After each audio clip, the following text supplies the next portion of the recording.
RRB का paper आ रहा है और आरआरबी के पेपर के लिए आपकी तरफ से हमें क्या कोई विशेष एडवाइस होनी चाहिए कि हमें किस पॉइंट पे काम करना चाहिए, और विशेष तौर से बात करें तो नॉन नर्सिंग का क्या करना चाहिए। तो अगर मैं थोड़ी सी आपके चर्चा करूं उस इंपॉर्टेंट पॉइंट के बारे में जो आरआरबी से रिलेटेड है, तो पहली बात तो दोस्तों जब भी एग्जाम की डेट आ जाती है तो रिवीजन होता है, तैयारी नहीं होती है। समझ पा रहे हो? तो अब आप लोगों को तैयारी नहीं करनी है, आपको बोलना है सर मुझे रिवीजन करना है। अरे मुझे क्या करना है? रिवीजन करना है।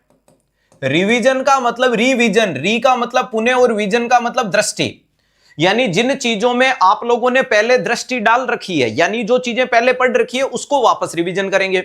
अब इसके अंदर अपने दो पोर्शन आ जाएंगे, एक पोर्शन होता है जिसको बोलते हैं नर्सिंग और दूसरा पोर्शन होता है जिसको बोलते हैं नॉन नर्सिंग। सबसे ज्यादा बच्चे कंफ्यूज हो जाते हैं नॉन नर्सिंग वाले पोर्शन से, और कई बच्चे बहुत ज्यादा अपना समय कंज्यूम कर लेते हैं नॉन नर्सिंग पे और उनको बाद पता चलता है कि यार इतना आउटपुट भी नहीं निकला। तो पहली बात तो अगर अपन बात करें तो आपका पेपर का पहले तो ये मजबूत होना चाहिए, यानी ये हमारा स्ट्रॉन्ग जोन है। ध्यान रखिएगा, ये हमारा स्ट्रॉन्ग जोन है और जो स्ट्रॉन्ग जोन है उसको और ज्यादा स्ट्रॉन्ग करो, जिससे आपका कॉन्फिडेंस एक अलग लेवल पे बढ़ेगा और सभी लोगों की जो आपस में टक्कर होने वाली है वो टक्कर उसी में होगी। मेरा कहने का मतलब है नर्सिंग ने आज तक तुमने जो नर्सिंग को पढ़ रखा है उसी नर्सिंग को बढ़िया तरीके से रिवीजन करो, ताकि आप नर्सिंग में यह कह सकते हो कि आंख मीच के एग्जामिनर सवाल जहां से डालेगा मैं भिड़ जाऊंगा। तो सर अब नर्सिंग में मुझे क्या करना पड़ेगा? तो प्यारे दोस्तों जो आज तक पढ़ा है उसी चीज को वापस से आप लोग फॉलो करोगे, यानी आपने अगर थ्योरी एक बार पढ़ रखी है तो उस थ्योरी को सुपरफिशियल तरीके से रिवीजन कर दो, यानी टक टक टक टक टक एक बार अखबार की तरह, जिससे वो क्या हो गई? मेमोरेबल हो गई। उसके बाद में दूसरे नंबर पे आपको यहां करना है पीवाईक्यू। पीवाईक्यू का मतलब प्रीवियस ईयर क्वेश्चन प्रैक्टिस, और रेलवे की बढ़िया बात है कि सारे पेपर अवेलेबल हैं, तो बढ़िया ऑथेंटिसिटी के साथ अवेलेबल है, जिससे आपको पता चलेगा। और ध्यान रखिएगा ये पीवाईक्यू आपके हर एक पेपर में लगभग 20 से 25 क्वेश्चन रिपीट करता है।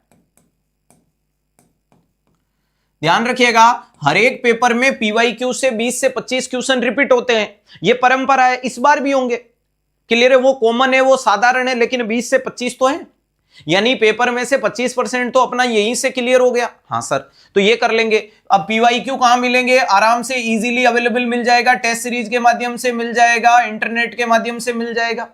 क्लियर है? खूब सारी किताबों से। इसके बाद आपको क्या करना है? जो भी आपके पास में क्वेश्चन प्रैक्टिस के संसाधन है उससे क्वेश्चन प्रैक्टिस करनी है। तो नर्सिंग की मजबूती करने का तरीका यह हो गया। अब क्या होता है कि बच्चे नॉन नर्सिंग को कुछ बच्चे तो इग्नोर कर देते हैं, वो भी गलत है। ऐसा नहीं कि देखेंगे ही नहीं, यह भी गलत है। कुछ बच्चे इतना टाइम दे देते हैं नॉन नर्सिंग को कि वो नर्सिंग नहीं देख पाते हैं। तो आप लोगों को याद यह रखना है कि नॉन नर्सिंग को आपको 1 से 2 घंटा डेली का देना है। आपको डेली का नॉन नर्सिंग को कितना समय देना है? 1 से 2 घंटे, जिससे यह भी हो जाएगा कि हमने ऐसा नहीं कि पढ़ी ही नहीं, और ऐसा भी नहीं है कि हमने बहुत ज्यादा पढ़ ली। अब इसके अंदर क्या करना है? फिर से वही जो स्ट्रांग है उसको स्ट्रांग बनाओ, स्ट्रांग को और स्ट्रांग बनाओ। ध्यान रखिएगा एग्जाम की डेट डिक्लेयर होने के बाद वीक टॉपिक कभी स्ट्रांग नहीं बन सकते, ये मान के चलिएगा। स्ट्रांग को स्ट्रांग का मतलब है कि अब यहां पर आपकी मैथ्स भी आ जाएगी, यहां आपकी रीजनिंग भी आएगी, यहां जीके जीएस का पोर्शन भी आएगा। अब प्यारे दोस्तों आप लोगों को पता है कि नर्सिंग के विद्यार्थियों को मैथ्स की प्रैक्टिस के लिए, मैथ्स एक ऐसा सब्जेक्ट है जिसको practice man back the perfect वाली चीज है। इसमें लिमिटेड जो टॉपिक जो हर एक एग्जाम में पीवाईक्यू से आपको पता चल गया कि रिपीट हो रहे हैं,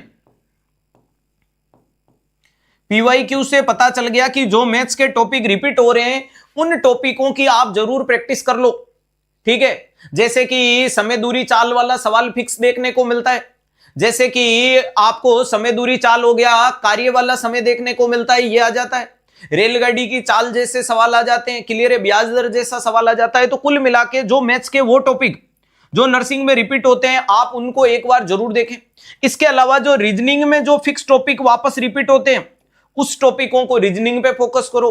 अगर मेरी तरफ से पूछोगे मैथ्स और रीजनिंग में, तो जो चीज अच्छे से आती है वो रीजनिंग है, इजीली आ जाती है आपको, तो रीजनिंग पे काम करो ताकि कॉन्फिडेंस भी बढ़ेगा। और अगर पेपर में रीजनिंग के जो भी सवाल आएंगे वो 100% सही हो जाएंगे।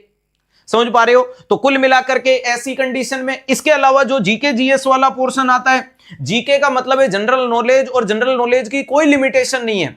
तो खुद को थोड़ा ऐसा प्रिपेयर करो कि जो करंट मुद्दे की चीजें उन पे काम करो।